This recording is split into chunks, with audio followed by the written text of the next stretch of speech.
কোন তিন ব্যক্তির কবরে কখনোই আযাব হবে না? নবী করিম সাল্লাল্লাহু আলাইহি সাল্লাম বলেন যে কবরে আযাব থেকে সব সময় তোমরা পানা চাইবে। আল্লাহ তাআলা যেন কবরের ফিতনা থেকে, কবরের আযাব থেকে কি করেন, আমাদেরকে বাঁচায় দেন। চতুর্থ নাম্বার রাসূলের খলিফা, তৃতীয় নম্বরে খলিফা হযরতে উসমান গনি রাদিয়াল্লাহু তাআলা আনহু যখনই কবরের পাশ দিয়ে যাইতেন কান্নাকাটি করতেন। সাহাবায়ে কেরাম বলতেন, খলিফা আপনি কবর দেখে কেন কাঁদেন? অথচ আপনার সামনে জান্নাত জাহান্নামের বর্ণনা করা হয়, আপনি তো কাঁদেন না।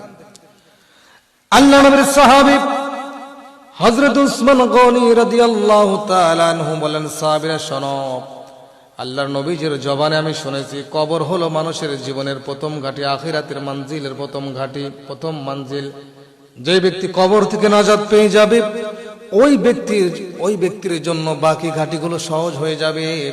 আর যে ব্যক্তি কবরে পাশ করতে পারবে না ওই ব্যক্তির জন্য বাকি ঘাঁটিগুলো কঠিন হয়ে যাবে। এই জন্য আমি কবর থেকে সবসময় কাঁদি। সম্মানিত হাজিরিন, তাহলে কোন তিন ব্যক্তির কবরে আযাব হবে না আজকে আমাদের জানার দরকার। এক নম্বরে, যেই ব্যক্তি প্রতিদিন ঘুমানোর পূর্বে সূরা মুলুকটা তিলাওয়াত করবে। কি করবে? সূরা মুলুকটা তিলাওয়াত করবে।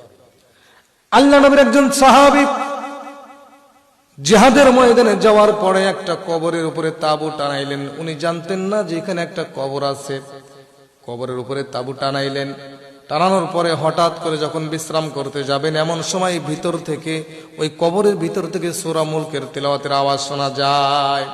ওই সাহাবী প্রথমে ভয় পেয়ে গেলেন, নবীজির কাছে গিয়ে বললেন, ঘটনা খুলে বলেন, ইয়া রাসূলুল্লাহ, ইয়া হাবিবাল্লাহ, আমি একটা কবরের উপরে তাবু টানাইলাম, আমি তো বুঝতে পারি না এখানে কবর আছে। নবীজি বললেন, তারপরে কি হয়েছে? ওই সাহাবী বলেন, ইয়া রাসূলুল্লাহ, ইয়া হাবিবাল্লাহ, আমি হঠাৎ করে যখন বিশ্রাম করার জন্য যাব দেখি সূরা মুলুক তিলাওয়াতের আওয়াজ শোনা যায়। নবীজি বলেন, সাহাবী শোনো, যেই ব্যক্তি সূরা মুলুকের আমল জিন্দেগিতে করেছিল, ঘুমানোর পূর্বে সূরা মুলুকটা বেশি বেশি তিলাওয়াত করেছিল, ওই ব্যক্তি কবরে যাওয়ার পরে কোনো আযাব হবে না। ওই ব্যক্তি সব সময় সূরা মুলুকটা তিলাওয়াত করতেই থাকবে। সুবহানাল্লাহ। এই জন্য আমার ভাইরা, সূরা মুলুকটা আমরা কি করব? তিলাওয়াত করব। দুই নম্বরে, যেই ব্যক্তি শাহাদাতের তামান্না রাখবে যে আমি শহীদ হতে চাই। কি হতে চাই? শহীদ হতে চাই। নবীজি বলেন, শাহাদাতের মাউতের মতো মাউত, এত সহজ মৃত্যু দুনিয়াতে আর কোনো মৃত্যু এমন নাই। শাহাদাতের মৃত্যু যদি কারো নসিব হয়ে যায়, আল্লাহ নবীজি হাদিসের মধ্যে বলেন, সাহাবীরা শাহাদাতের তামান্না তোমরা রাখবে। কেউ যদি এমন অবস্থায় মৃত্যুবরণ করলো যে শহীদ হওয়ার কোন ইচ্ছা তার অন্তরে ছিল না, ওই ব্যক্তি মুনাফিক হয়ে নিফাকি অবস্থায় মৃত্যুবরণ করবে। শাহাদাতের তামান্না সবসময় অন্তরে রাখতে হবে। আমার আপনার বাসনা যেন এটাই হয়, শাহাদাতের তামান্না আমাদের রাখতে হবে। দেখেন নাই আল্লামা দিলওয়ার হোসেন সাইদি রহিমাহুল্লাহ, উনি 24টা ঘন্টা তার জবানে, তার অন্তরে, তার বয়ানে সব সময় তিনি কি করতেন? আয় আল্লাহ, আমাকে শাহাদাতের মৃত্যু নসিব করে। সুবহানাল্লাহ। আল্লাহ তার দোয়াটা কবুল করেছিলেন। সুবহানাল্লাহ। বন্ধুগণ আমার ভাইয়েরা, নবীজি এক হাদিসের মধ্যে বলেন, মান সালাল্লাহ শাহাদাতা বিসিদকিন মানাজিলাহুল্লাহু ওয়া ইন মাতা আলা ফিরাশিহি। যে ব্যক্তি শাহাদাতের তামান্না রাখার পরে ইচ্ছা ছিল আমি শহীদ হব আল্লাহর রাস্তায়, আমি কোরআনের জন্য, ইসলামের জন্য শহীদ হয়ে যাব, কিন্তু বিছানায় সে মৃত্যুবরণ করলো, নবীজি বলেন ওই ব্যক্তিও ইচ্ছা থাকার কারণে, নিয়ত থাকার কারণে ওই ব্যক্তিকে আল্লাহ শহীদের মূল্য দান করবে, শহীদের মর্তবা আল্লাহ তাকে দান করবে। সুবহানাল্লাহ।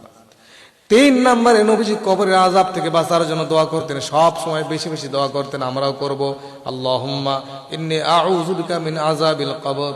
সব সময় নবীজি দোয়া করতেন। 5 ওয়াক্ত নামাজের পরে নবীজি দোয়া করতেন। আমার ভাইয়েরা, নবীজির কোনো গুনাহ নাই, এরপরেও নবীর কোনো গুনাহ নাই।